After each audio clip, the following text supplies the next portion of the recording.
Di depan orang lain, aku bisa tersenyum, saling sapa, dan terlihat baik-baik saja. Tapi saat sendiri, pikiran negatif mulai bermunculan. Aku nggak cukup baik. Aku selalu gagal. Aku pasti mengecewakan mereka. Semakin dipendam, semuanya terasa seperti beban yang semakin berat untuk dipikul. Sampai akhirnya, aku berani berhenti sejenak dan meminta bantuan. Melalui hipnoterapi, aku dibimbing untuk lebih rileks dan mengeksplorasi pola pikiran, serta pengalaman yang mungkin selama ini membebani. Perlahan, aku belajar memahami dan mengelola pikiran dengan lebih tenang.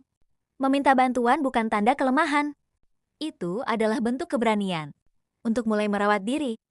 Kalau akhir-akhir ini pikiran terasa terlalu berat, Rumah Kasih Elvira siap menjadi ruang untuk bercerita dan mendapatkan pendampingan.